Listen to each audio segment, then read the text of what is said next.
ሰላም ጤና ይስጥልን የተወደዳችሁ የመሰረት ሚዲያ ቤተሰቦች የዕለቱን መረጃዎች በማስከተል እናቀርባለን።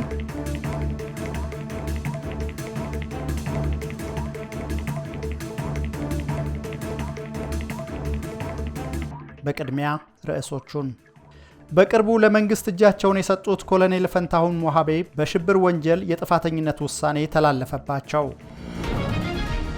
ወደ ትግራይ ክልል የሚደረግ የአውሮፕላን ጉዞ ሲቋረጥ በአውቶቡስ ወደ አዲስ አበባ የገቡ በርካታ የትግራይ ተወላጅ ወጣቶች መታሰራቸው ተሰማ። በቦሌ አየር ማረፊያ የዓለማችን ግዙፍ ወታደራዊ የጭነት አውሮፕላን ማረፉ ተሰማ።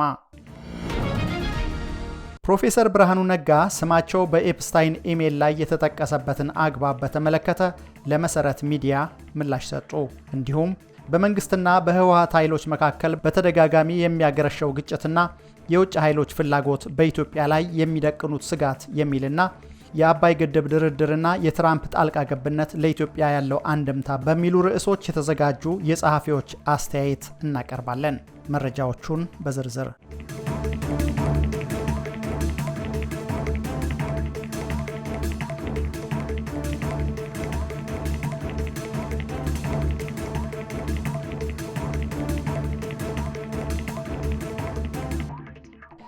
በቅርቡ ለመንግስት እጃቸውን የሰጡት ኮሎኔል ፈንታሁን ሞሃቤ በሽብር ወንጀል የጥፋተኝነት ውሳኔ ተላለፈባቸው። የፌዴራል ከፍተኛ ፍርድ ቤት ልደታ አንደኛ የህገ መንግስትና የጸረ ሽብር ወንጀል ችሎት በቅርቡ ለመንግስት እጃቸውን የሰጡት ኮሎኔል ፈንታሁን ሞሃቤ ላይ በሽብር ወንጀል የጥፋተኝነት ውሳኔ አስተላለፈ። የመሰረት ሚዲያ ምንጮች እንዳረጋገጡት ከ15 ዓመት እስከ ሞት በሚያስቀጣ ክስ ጥፋተኛ የተባሉት ኮሎኔል ፈንታሁን ችሎት ላይ አልተገኙም ነበር። የክሱ መዝገብ እንደሚያስረዳው ከዛሬ 3 ዓመት በፊት በአማራ ክልል የተከሰተውን የፖለቲካ አለመረጋጋት ተከትሎ ህገ መንግስቱን በኃይል ለመናድና የትጥቅ ትግልን አማራጭ አድርገው ተንቀሳቅሰዋል በሚል ኮሎኔል ፈንታሁን በሽብር ወንጀል ተከሰው በፍርድ ቤት ትዕዛዝ ሲፈለጉ ቆይተዋል።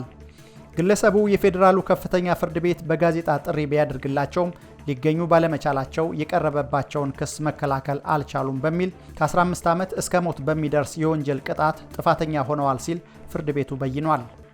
የአፋሕድ ምክትል ሊቀመንበርና ወታደራዊ ዋና አዛዥ እንደነበሩ የሚነገርላቸው ኮሎኔል ፈንታሁን ሞሃቤ የሰላም አማራጭን ተቀብለው ለመንግስት እጅ መስጠታቸው የዛሬ ወር ገደማ ይፋ መደረጉ ይታወቃል። ኮሎኔል ፈንታሁን ጥፋተኛ የተባሉት በነ ዶክተር ወንዶሰን አሰፋ፣ መስከረም አበራ፣ ጋዜጠኛ ጎበዜ ሲሳይና ጋዜጠኛ ዳዊት በጋሻው በሚጠራው መዝገብ ስር ተከሰው ነው። በዚሁ የክስ መዝገብ ጋዜጠኛ ገነት አስማማው፣ ዶክተር ሲሳይ አውግቸው፣ የህግ ጠበቃ አለልኝ ምህረቱ፣ ማዕረጉ ቢበይንና ዶክተር ግብረ አባለሙ በተመሳሳይ የሽብር ወንጀል የቀረበባቸውን የአቃቤ ህግ ማስረጃ እንዲከላከሉ ፍርድ ቤቱ ብይን ሰጥቷል። 51 ተከሳሾችን በያዘው በዚሁ መዝገብ 6 ተከሳሾች አቃቤ ህግ ያቀረበባቸውን ማስረጃ መከላከል ሳያስፈልጋቸው በነፃ መሰናበታቸውን የመሰረት ሚዲያ ምንጮች ተናግረዋል። እነዚህ ተከሳሾች ከ3 ዓመት በላይ በህግ ቁጥጥር ስር ውለው ጉዳያቸው እየታየ ነበር።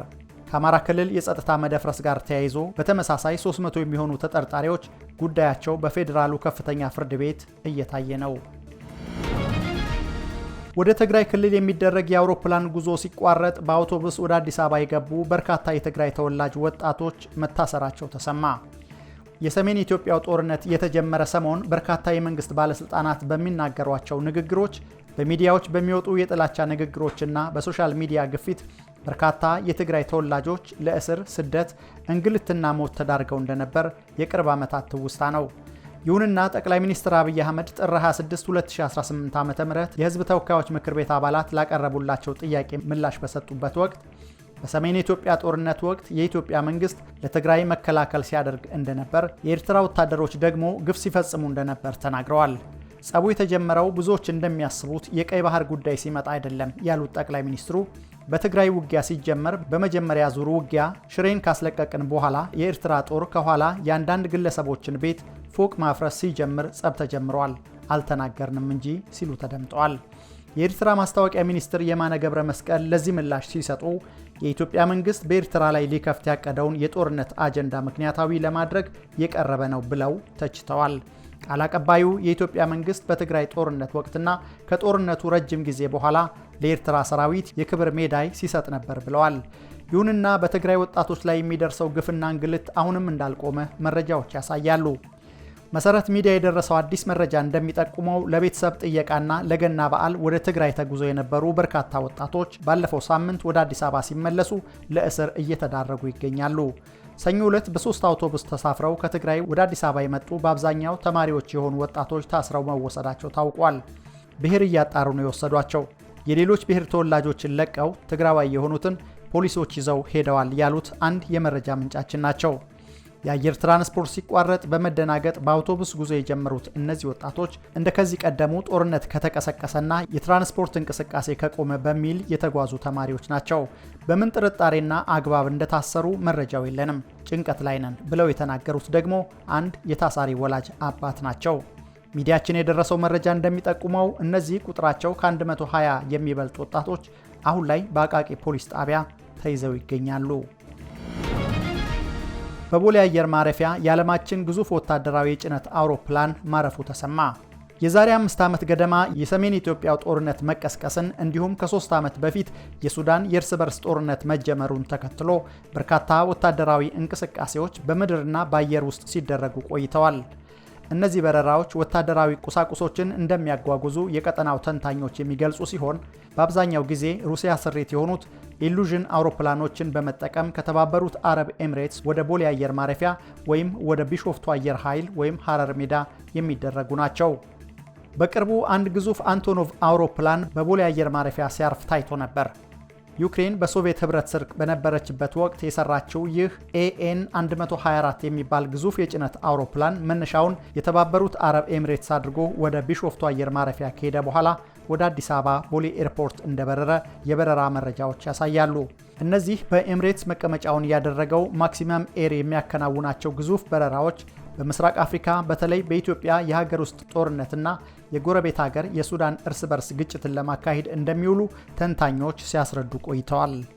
ሚድል ኢስት አይ ከ3 ሳምንት በፊት ይፋ እንዳደረገው እነዚህ በረራዎች በድብቅ የጫኑት ዕቃ እንደሚራገፍ ጠቅሶ በተለይም ኤምሬትስና ሳውዲ አረቢያ የገቡበትን ውዝግብ አስታኮ የሚደረግ አሳሳቢ የጦር መሳሪያ ዝውውር ሊሆን እንደሚችል አስነብበዋል።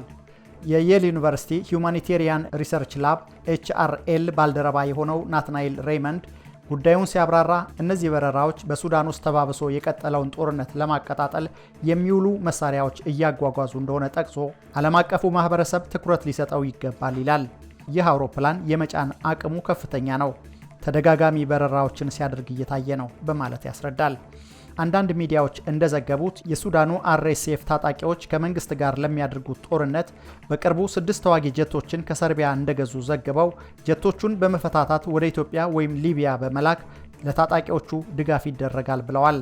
አልጀዚራ ቴሌቪዥን በአረብኛ ቋንቋ በቅርቡ ባሰራጨው መረጃ የሱዳን ተፋላሚ የሆነውና በሌተናል ጀነራል መሐመድ ሐምዳን ደጋሎ የሚመራው ፈጥኖ ደራሽ ኃይል ወይም RSF በኢትዮጵያ ውስጥ የጦር ሰፈር መመስረቱን ገልጿል። ዘገባው በምንጭነት የጠቀሰው የጀነራል አልቡርሃን መንግስት አንድ ስማቸው እንዲጠቀስ ያልፈለጉ ባለስልጣንን ነው። እኚህ ባለስልጣን እንዳሉት ፈጥኖ ደራሽ ኃይሉ በኢትዮጵያ ውስጥ በቤኒሻንጉል ጉሙዝ ክልል አሶሳ አቅራቢያ ማሰልጠኛ ማዕከል ገንብቷል። ከዚህም በተጨማሪ ወታደራዊ ተሽከርካሪዎች፣ የተለያዩ ጥይቶችና የጸረ ድሮን መሳሪያዎች በአሶሳ በኩል ለፈጥኖ ደራሽ ኃይሉ እየገቡ መሆናቸውን የገለጹት እኚህ ባለስልጣን ጨምረውም የኢትዮጵያ መከላከያ ኃይል ከፈጥኖ ደራሽ ኃይሉና ከኤስፒኤልኤ ወታደራዊ ክንፍ ጋር የመረጃ ልውውጥ ጥምረት ፈጥረዋል በማለት አስረድተዋል።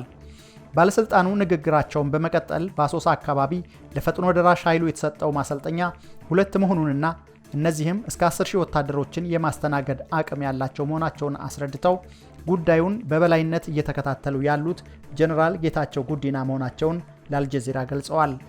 የሰሜኑ ጦርነት እየተካሄደ በነበረበት ወቅት እነዚህ አንቶኖቭ አውሮፕላኖች ታይተዋል መባሉ በስፋት መነጋገሪያ ሆኖ ነበር። ፈቃድ ያላገኘ አንድ አንቶኖቭ አውሮፕላን የኢትዮጵያን ድንበር ጥሶ ከገባ በኋላ በአገሪቱ አየር ኃይል ተመቶ መውደቁን የኢትዮጵያ መከላከያ ሰራዊት በወቅቱ ማሳወቁ ይታወሳል።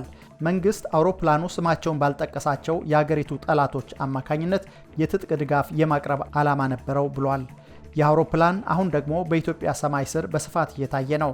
በርካቶችም ከኢትዮጵያ የሀገር ውስጥ ጦርነትና ከሱዳን የእርስ በርስ ግጭት ጋር ማያያዛቸውን ቀጥለዋል።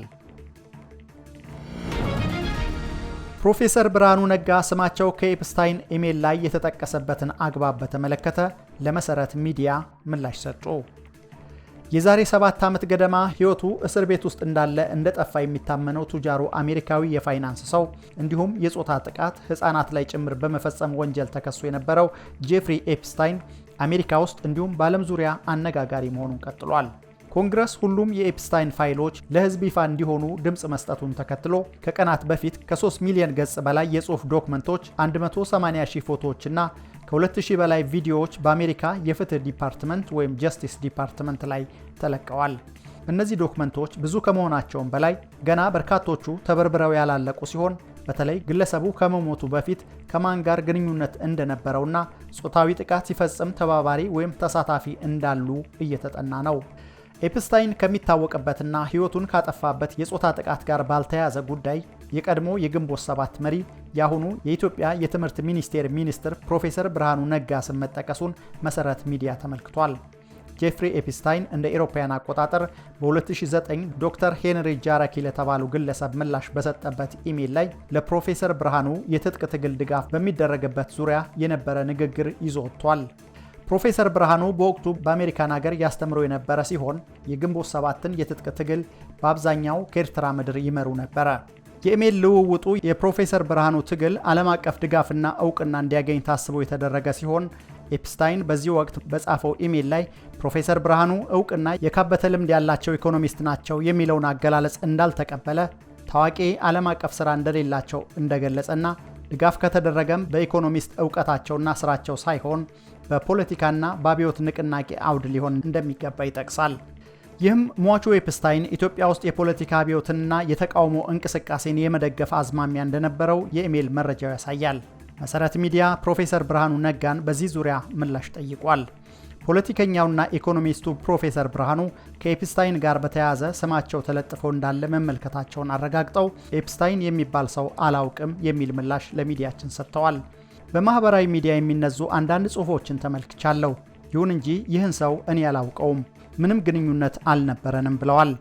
አክለውም እየተሰራጨ ያለው ኢሜል ራሱ ከእርሳቸው ጋር ኤፕስታይን ግንኙነት እንደሌለው የሚያሳይ መሆኑን ጠቅሰው ሚለር የሚባል ሌላ ግለሰብ እንጂ የእርሳቸው ኢሜል እንደሌለ አንስተዋል።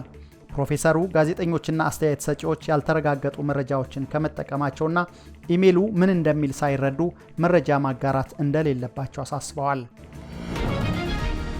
በመንግስትና በህወሓት ኃይሎች መካከል በተደጋጋሚ የሚያገረሸው ግጭትና የውጭ ኃይሎች ፍላጎት በኢትዮጵያ ላይ የሚደቅኑት ስጋት።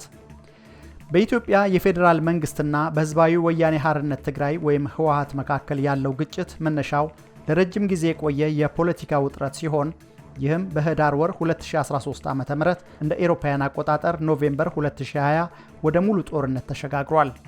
እንደ አውሮፓውያን አቆጣጠር እስከ 2018 ጠቅላይ ሚኒስትር አብይ አህመድ ወደ ስልጣን እስከመጡበት ጊዜ ድረስ ለበርካታ አስርተ ዓመታት የኢትዮጵያን ፖለቲካ ሲመራ የነበረው ህወሓት የማዕከላዊው መንግስት ትግራይን አግልሏል፣ እንዲሁም የክልሉን ራስ ገዝ አስተዳደር መብት ጥሷል በሚል ከሰሰ። በአንጻሩ የፌዴራሉ መንግስት ህወሓት በ2013 ዓ.ም እንደ አውሮፓውያን አቆጣጠር በ2020 ማለት ነው ያካሄደውን ክልላዊ ምርጫ አገራዊ ምርጫ እንዲራዘም የተላለፈውን ውሳኔ በመቃወም የተደረገ እንቢተኝነት አድርጎ ተመለከተው። ይህ ክስተት የኢትዮጵያ መከላከያ ሰራዊትን፣ የአማራ ሚሊሻዎችንና የኤርትራ ወታደሮችን ያሳተፈ ለ2 ዓመት የቆየ አሰቃቂ ጦርነት ቀሰቀሰ።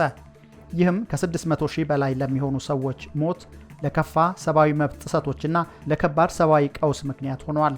ጦርነቱ በህዳር ወር 2015 ዓ.ም እንደ አውሮፓውያን አቆጣጠር ኖቬምበር 2022 በአፍሪካ ህብረት አሸማጋይነት በፕሪቶሪያ በተፈጸመው ግጭትን የማቆም ስምምነት ተቋጨ። ስምምነቱ የትግራይ ኃይሎችን ትጥቅ ማስፈታትን፣ የባዕድ ሀገር ወታደሮችም በተለይ የኤርትራ መውጣትን፣ በክልሉ የፌዴራል መንግስት ስልጣንን መመለስና የሰብአዊ ድጋፍ ተደራሽነትን ማረጋገጥ ነበረ። የቅርብ ጊዜ ውጥረቶች ከ2005 እስከ 2006 እንደ አውሮፓውያን አቆጣጠር በ2025 መጀመሪያ ላይ ውጥረቱ ወደ ግጭት አምርቷል።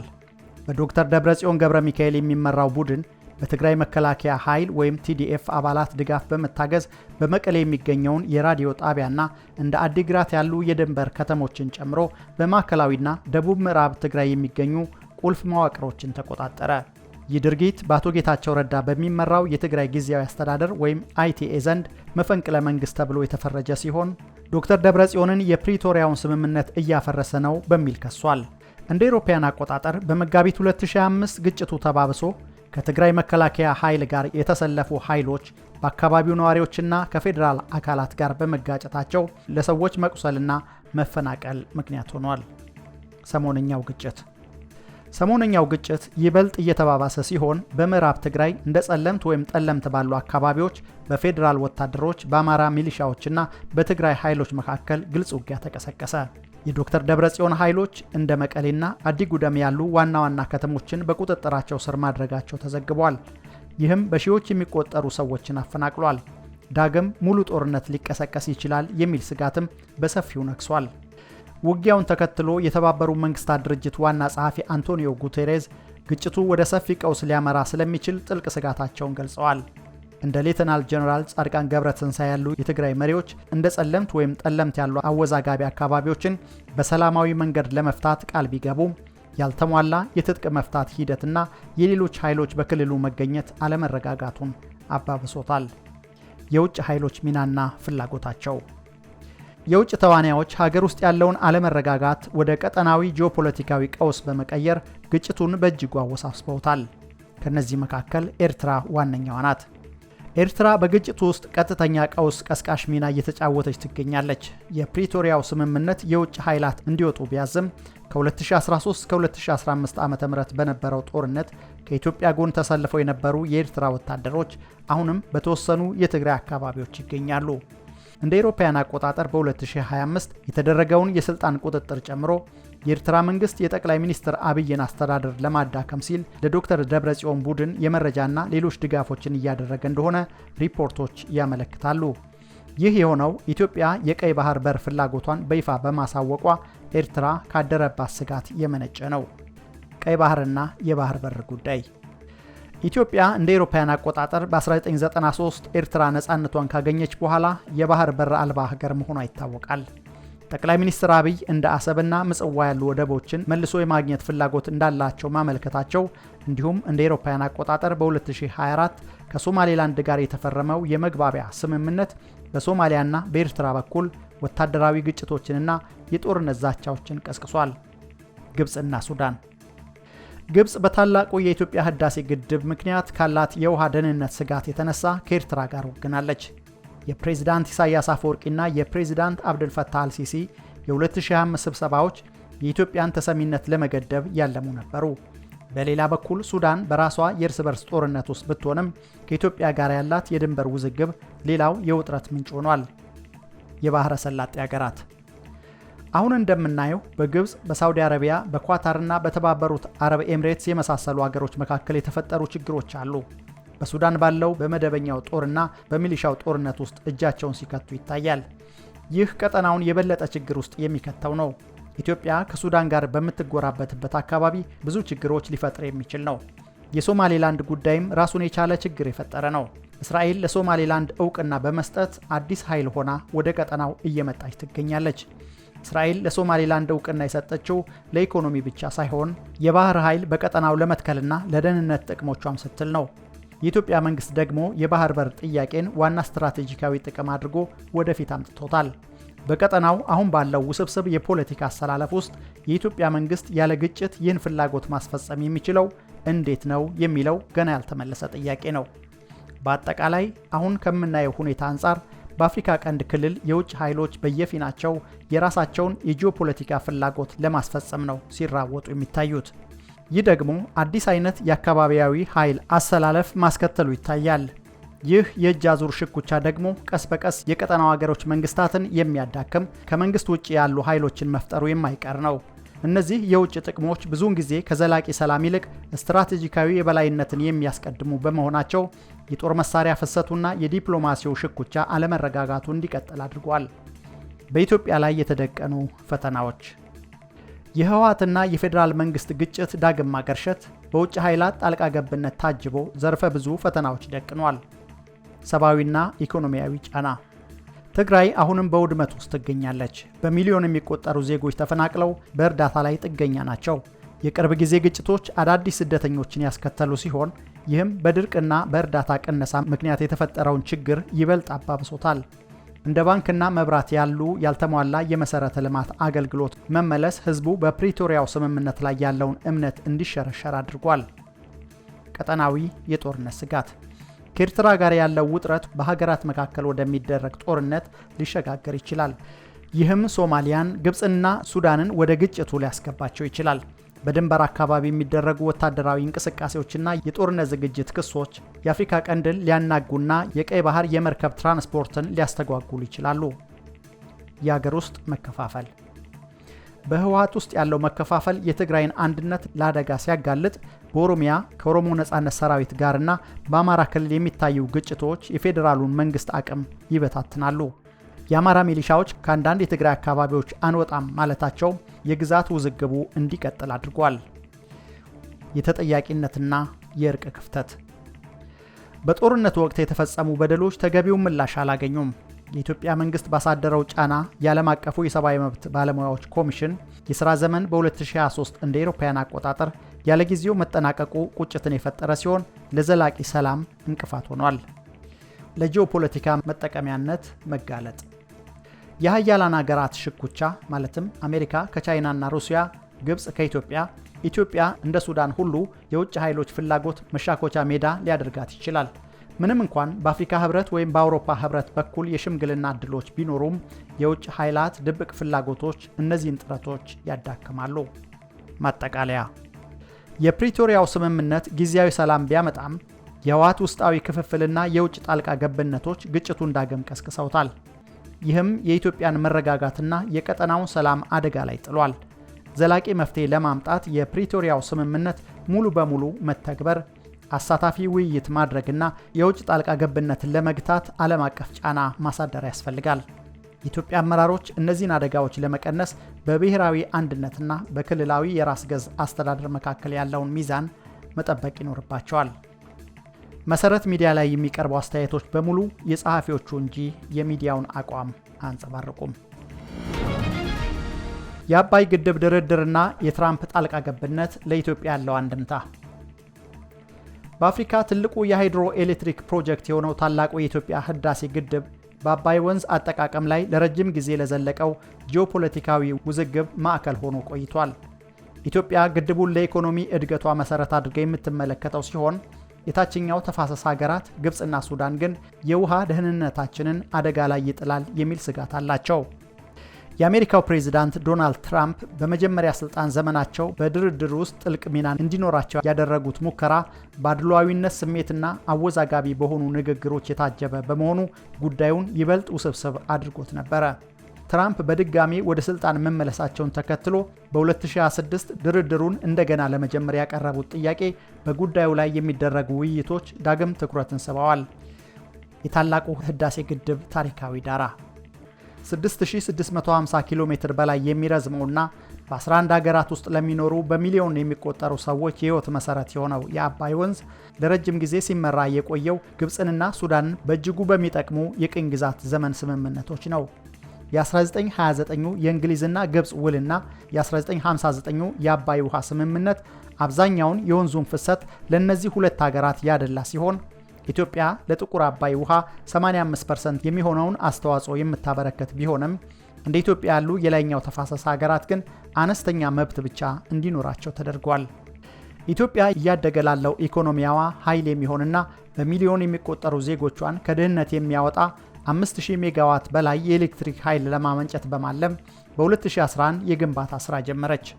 በአብዛኛው በአገር ውስጥ ቦንድና በህዝብ መዋጮ እንዲገነባ የ4.6 ቢሊዮን ዶላር ፕሮጀክት የኢትዮጵያን ሉዓላዊነትና ራስን የመቻል ተምሳሌት ሆኖ ቆይቷል። ይሁን እንጂ ለውሃ ፍላጎቷ 97% በአባይ ወንዝ ላይ የምትደገፈው ግብፅ ግድቡ በሚሞላበትና በሚገነባበት ወቅት የውሃ ፍሰቱ ይቀንሳል የሚል ስጋት ስላላት ፕሮጀክቱን እንደ ህልውና ስጋት ስትመለከተው ቆይታለች። በኢትዮጵያ በግብፅና በሱዳን መካከል የሚደረግ የሶስትዮሽ ድርድር በድጋሚ መቋረጡ የውጭ አካላት ጣልቃ ገብነት ጥሪ እንዲቀርብ ምክንያት ሆኗል። የትራምፕ የመጀመሪያ ጣልቃ ገብነትና ከ2019 እስከ 2020 የነበረው ድርድር ሁነቶች እንደ አውሮፓውያን አቆጣጠር በ2019 ማብቂያ ላይ በትራምፕ ጣልቃ ገብነት በዋሽንግተን ድርድር ተጀመረ። ትራምፕ አርት ኦፍ ዘ ዲል ፍልስፍናቸውን በመጠቀም ስምምነት ፈጣሪ በመሆን ራሳቸውን አቀረቡ። ይሁን እንጂ ድርድሩ በፍጥነት ሊቋጭ አልቻለም። ሆኖም በየካቲት 2020 የአሜሪካ ግምጃ ቤት ያዘጋጀው ረቂቅ ስምምነት የውሃ መብት የሚጋፋ ነው በማለት ኢትዮጵያ አሜሪካን ለግብፅ አድልታለች ስትል ከሰሰች። የትራምፕ ንግግሮች ውጥረቱን ይበልጥ አባባሱት። በጥቅምት 2020 ግብፅ ግድቡን ልታፈነዳው ትችላለች ሲሉ በይፋ ያስጠነቀቁ ሲሆን የኢትዮጵያ ባለስልጣናትን ክፉኛ በማስቆጣቱ ድርድሩ ወደ አፍሪካ ህብረት ቢዛወርም አጠቃላይ ስምምነት ሳይደረስ ግድቡ በመስከረም 2025 ዓ.ም ተመረቀ። ወቅታዊ ሁኔታና የትራምፕ የ2026 የማሸማገል ጥሪ። እንደ አውሮፓውያን አቆጣጠር በጥር 2026 ወደ ስልጣን በተመለሱ በአንድ ዓመት ውስጥ ትራምፕ ለፕሬዚዳንት አልሲሲ በላኩት ደብዳቤ የአባይ ውሃ ድርድር ጉዳይን ለመፍታት ይፋዊ የጥሪ ደብዳቤ አቅርበዋል። የቀረበው ሐሳብ ለግብፅ ፍትሐዊ የውሃ ፍሰት እንዲኖር የሚያሳስብ ሲሆን ኢትዮጵያም እንደ ካሳ የኤሌክትሪክ ኃይል ለጎረቤቶቿ እንድትሸጥ ይጠቁማል። ኢትዮጵያ ግን ከባለፈው ልምድ በመነጨ በሚመስል ሁኔታ በጥርጣሬ እስካሁን ዝምታን መርጣለች። የትራምፕ ደብዳቤ ግድቡ በአሜሪካ ገንዘብ ድጋፍ እንደተገነባ የሚገልጽ የተሳሳተ መረጃ አካቶ የነበረ ሲሆን ይህም በኢትዮጵያ በኩል ምላሽ ሳይሰጠው ቀርቷል። የትራምፕ ጣልቃ ገብነቶች በኢትዮጵያ ላይ ከፍተኛ ተጽዕኖ አሳርፈዋል። በአንድ በኩል የግድቡ መጠናቀቅ እጅግ አስፈላጊ የሆነ የኤሌክትሪክ ኃይል በማቅረብ ትልቅ ስኬት ሆኗል። በሌላ በኩል ግን የ2020 የእርዳታ እገዳና የትራምፕ ትንኮሳ አዘል ንግግሮች ኢትዮጵያ የዲፕሎማሲ አጋሮቿን ማብዛት እንዳለባት ትምህርት ሰጥቷታል። የ2026ቱ የሽምግልና ጥሪ ሁለት አፍ ያለው ሰይፍ ነው። ድርድሩ ከተሳካ ኢኮኖሚያዊ ጥቅም ሊኖረው ይችላል። ካልተሳካ ግን ኢትዮጵያ አዳዲስ ማዕቀቦች ወይም መገለል ሊገጥማት ይችላል። የወደፊት እጣ ፈንታው። ትራምፕ አዲስ የድርድር ምዕራፍ ለመጀመር በሚያልሙበት በዚህ ወቅት የህዳሴ ውዝግብ አሁንም ለአፍሪካ ዲፕሎማሲ ትልቅ ፈተና ነው። ለኢትዮጵያ ዋናው ቁልፍ ጉዳይ የሀያላን ሀገራትን የፖለቲካ ሽኩቻ እየተከላከለች የልማት ምኞቶቿን ማስጠበቅ ይሆናል። በመጨረሻም የአባይ ወንዝ የወደፊቱ እጣ ፈንታ የሚወሰነው በኃይል በሚጫኑ ፍላጎቶች ሳይሆን በጋራ መፍትሄና ትብብር ላይ ነው። መሰረት ሚዲያ ላይ የሚቀርቡ አስተያየቶች በሙሉ የጸሐፊዎቹ እንጂ የሚዲያው አቋም እንዳልሆኑ ልናስታውስ እንወዳለን። የተወደዳችሁ የመሰረት ሚዲያ ቤተሰቦች ለዛሬ የተዘጋጁላችሁ መረጃዎች እነዚህ ነበሩ። በየዕለቱ ሰብስታክ ላይ የሚለቀቁ መረጃዎችን በፍጥነትና በቅድሚያ ለማግኘት የፕሪሚየም አባል እንድትሆኑ እንጋብዛለን። መረጃዎቹን ያቀረብኩላችሁ ሳሙኤል አሰፋ፣ የምስልና ድምፅ አርትዖት ስራዎችን በማቀናበር ኢዩኤል ስቡህ አብረናችሁ ቆይተናል። ሰላም።